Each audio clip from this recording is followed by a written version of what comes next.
बिस्मिल्लाहिर्रहमानिर्रहीम अस्सलाम वालेकुम। Welcome back to my channel. आप सब कैसे हैं? आई होप सब ठीक होंगे और अल्हम्दुलिल्लाह मैं भी बिल्कुल ठीक हूँ। आज मैं आप लोगों से कुछ बात शेयर करना चाहती हूँ कि इतने दिन हो गए हैं मैंने अपना व्लॉग अपलोड नहीं किया। आई नो मैं इतनी ज़्यादा कोई फ़ेमस तो व्लॉगर हूँ नहीं कि किसी को मेरा वेट होगा। लेकिन फिर भी कुछ ऐसी बात है जो मैं आप लोगों के साथ ना शेयर करना चाहती हूँ और आगे चल के बताऊँगी कि मैंने स्पेशली जो आप लोगों से बात शेयर कर रही हूँ और अपने व्लॉग में जो मैंने आपसे डिस्कस करूँगी ये मैं किसके लिए कर रही हूँ। जिसके लिए कर रही हूँ दुआ है कि अल्लाह पाक उन तक मेरी आवाज़ चली जाए। बेसिकली मेरा एक मैसेज है उनके लिए। ठीक है, तो चलें मैं अब स्टार्ट करती हूँ अपनी बात कि मैंने क्या करनी है आप लोगों से। सबसे पहले तो दो ऐसी बातें हुई हैं जो कि डिप्रेशन और मतलब इस एंजाइटी इस तरह की चीज़ों के साथ मैं गुज़री हूँ और बस अल्लाह पाक के साथ बहुत बड़ी है। अल्लाह पाक सब्र भी दे देते हैं और इंसान जो है दोबारा से मतलब बैक आ जाता है अपनी रूटीन पर। तो इस तरह से कुछ हुआ कि लास्ट मंडे की ये बात है, जब सारा काम बिल्कुल नॉर्मल स्मूथली हम लोगों का चल रहा था और लाइफ बहुत अच्छी चल रही थी। बिल्कुल स्मूथ सारा काम था। मगरिब की नमाज़ के बाद मुझे कॉल आई अचानक। कुछ ऐसी बात नहीं थी कि हम लोगों को कुछ पहले से इन्फॉर्म कोई करता या कुछ ऐसा बताता, तो हम मेंटली तौर पर रेडी रहते हैं ना। तो बस मगरिब की नमाज़ के बाद अचानक कॉल आई है कि मेरे फादर इन लॉ जो हैं उनकी डेथ हो गई और उनको कुछ भी नहीं था, ना उनको कोई इस तरह की बीमारी थी कि हम लोगों को रहे कि वो बीमार हैं और कुछ भी हो सकता है, मेंटली तौर पर रेडी हो जाएं। अल्हम्दुलिल्लाह ना तो उन्हें कोई शुगर थी, ना बीपी, ना कोलेस्ट्रॉल, कुछ भी नहीं था, बिल्कुल ठीक थे। सिर्फ 2 दिन पहले उनको फ़ीवर हुआ है और उनका गला ख़राब हुआ है। तो बस अल्लाह पाक ने एक बहाना बनाना होता है, वो भी इतना ज़्यादा नहीं था। मतलब अल्हम्दुलिल्लाह वो मतलब उनकी डेथ से पहले उन्होंने नमाज़ भी पढ़ पढ़ के आए हैं और अपने बाकी रेगुलर जो काम है वो भी कर रहे थे, तो कुछ भी नहीं था। बस अल्लाह पाक ने जिसका जितना टाइम लिखा होता है तो उनका हमारा इतना ही साथ था। मंडे को मगरिब के बाद मुझे ये न्यूज़ मिली है और मैं मेंटली तौर पे बहुत ज़्यादा पहले तो शॉक्ड हो जाता है ना इंसान के, जिनसे हमारी रात को बात हुई है बिल्कुल ठीक नॉर्मल बातें हो रही हैं, बल्कि हंसी मजाक हो रहा है और उसके बाद फिर नेक्स्ट डे हमें इस तरह से न्यूज़ मिल जाती है तो इंसान शॉक में चला जाता है। मेरे साथ भी सेम कुछ इसी तरह से हुआ। माइंड जो था वो बिल्कुल माउफ हो गया, कुछ समझ नहीं आ रही थी। बस इमरजेंसी में फिर जो मेरे हस्बैंड हैं वो पाकिस्तान चले गए और हम लोग और बच्चे जो थे वो इतनी जल्दी हमारा मतलब अरेंज नहीं हो सका कि हम लोग पाकिस्तान जाते। फिर मैं यहाँ पर भाई भी होते हैं और फिर मैं भाई के साथ दुबई इंटरनेशनल सिटी में होते हैं वहाँ पर चली गई, क्योंकि मैं अबू धाबी में होती हूँ। तो इसलिए फिर भाई मुझे लेने आ गए, मैं भाई के साथ चली गई। फिर इस तरह से हुआ कि ना मतलब वो जो मेरे फादर इन लॉ हैं वो अल्लाह पाक उनको जन्नतुल फिरदौस में आला मकाम अता फरमाए, आमीन सुम्मा आमीन। वो बहुत अच्छे थे, इतने अच्छे थे कि सिर्फ मैं नहीं, मेरे जो फैमिली हैं, भाई, सिस्टर और अम्मी वगैरह, ये लोग सारे उनके साथ बहुत अच्छी उनके साथ ना था। अच्छा हमारा टाइम गुजरा ना। तो बस ये कि सारे बहुत ज़्यादा डिस्टर्ब हो गए, भाई भी बहुत ज़्यादा शॉक्ड हो गए कि हुआ क्या अचानक। तो हम लोग वहाँ चले गए भाई की तरफ। वहाँ गए तो अब मेरा बड़ा बेटा जो है हमज़ा, वो दादाबू से बहुत ज़्यादा अटैच था। तो यकीन करें कि जितना मैं परेशान हो रही थी ना, मुझसे ज़्यादा उसने रो रो के अपनी हालत बुरी कर ली ना। कि जब उसको पता चला तो बहुत क्योंकि एक दिन पहले ही उसकी भी दादाबू से बहुत अच्छी बात हुई है। तकरीबन ना 1.5 घंटा बात की है और उसके बाद दोबारा उसने कॉल मिलाई है अनइंटेंशनली कि मुझे दादाबू से फिर बात करनी है, आप फिर कॉल मिला देना। तो फिर दोबारा से वीडियो कॉल पर बहुत देर तक, घंटे तक और बात हुई है, उसके बाद कॉल डिस्कनेक्ट हो गई। तो बहुत ज़्यादा मेंटली डिस्टर्ब हो गया था जब उसको ये पता चला ना, बहुत ज़्यादा रो रहा था, परेशान हो रहा था। तो फिर 2 दिन तो खैर हमारे इसी तरह से गुजरे ना। उसके बाद फिर भाई ने कहा कि चलो ये बहुत ज़्यादा परेशान हो रहे हैं बच्चे, और मैं भी बहुत ज़्यादा ना मतलब आप समझे डिप्रेशन में चली गई थी। ये होता है ना मुझे मतलब 5-6 दिन मुझे रात को ना नींद नहीं आती थी और मैं मतलब आंखें बंद करती थी तो उनका फेस, उनकी आवाज़, सारी चीज़ें ना मुझे सामने आ जाती थी। तो मैं बहुत ज़्यादा मेंटली डिस्टर्ब थी। तो भाई ने फिर सोचा कि चलो कोई बात नहीं, बच्चे हैं, इन बच्चों को थोड़ी सी ज़रा और मेरे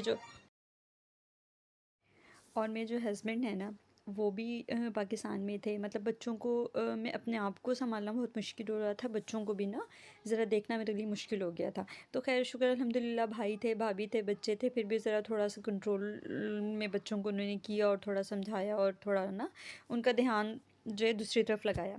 अच्छा, अब जो मेरी दूसरी जो बात स्टार्ट हो रही है ना, ये वाली बात मैं आप लोगों को बताऊँगी कि मैं स्पेशली ये व्लॉग मैंने जिस लिए बनाया है ना, वो मैं आपको बताती हूँ। हुआ कुछ इस तरह से कि भाई ने बच्चों को ना रेडी किया और बिल्कुल घर के पास ही ना उनके एक पार्क था, वहाँ पर बच्चों को लेके गए ना। तो बस मैंने बोला था आप बच्चों को ले जाएँ, लेकिन ज़बरदस्ती वो मुझे भी ले गए, कहने लगे आप भी चलो, थोड़ा-सा ज़रा बच्चों को साथ रहें ना, तो थोड़ा-सा ज़रा माइंड आपका थोड़ा सेट होगा। अच्छा, मैं वहाँ पर गई हूँ ना, तो बस वहाँ पर और रास्ते में ना छोटे बेटे को वॉमिट्स शुरू हो गई अचानक ही ना, कुछ वो भी टेंशन मुझे हो गई कि इसको एकदम अचानक क्या हुआ, ये तो बिल्कुल ठीक था घर में। तो बस वहाँ पर हम पार्क में पहुँचे हैं, तो वो जो छोटा बेटा है वो स्लाइड्स वगैरह को देखकर और जो प्ले एरिया को देखकर बच्चे एकदम खुश हो जाते हैं ना, इस तरह से वो वहाँ पर भागा।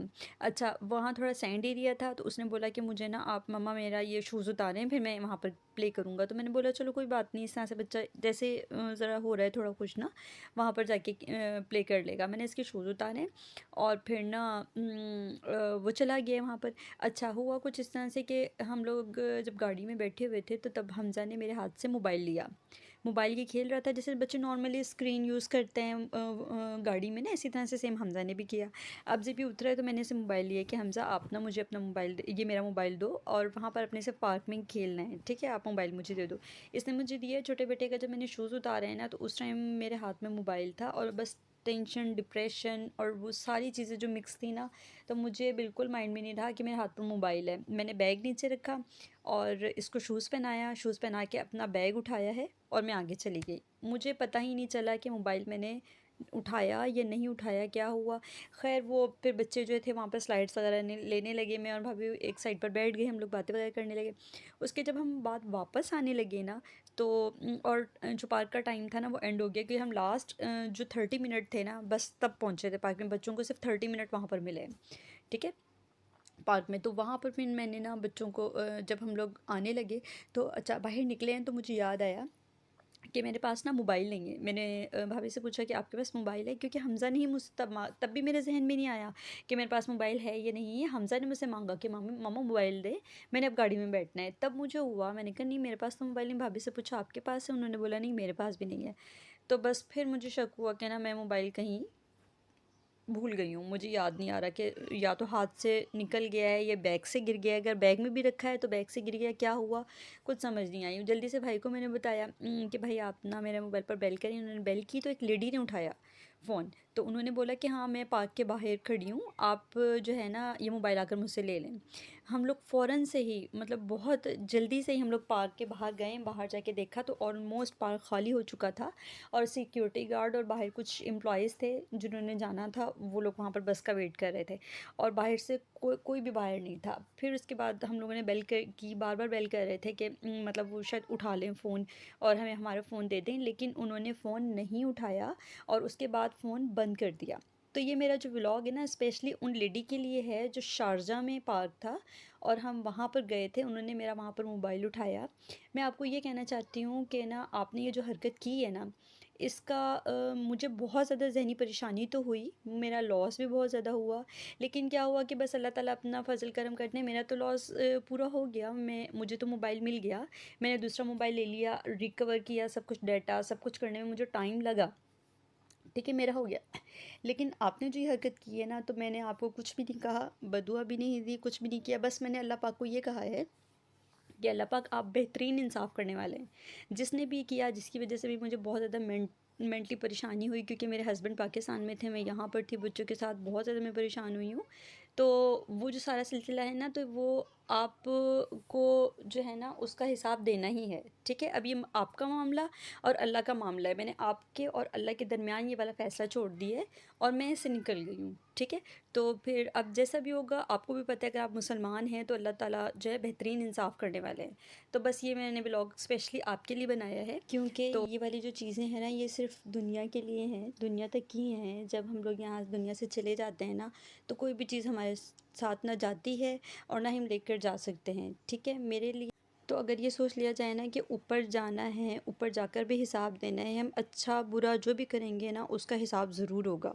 तो अगर ये डर डर खौफ हो तो इंसान कभी भी इस किस्म की हरकत ना करे, क्योंकि वो आपके काम का नहीं था, उसमें डबल लॉक लगे हुए थे। ठीक है। और अपना सारा डाटा है वो मैं रिकवर कर चुकी हूँ अल्हम्दुलिल्लाह। बस इसलिए मेरा व्लॉग भी जो है वो नहीं आ सका।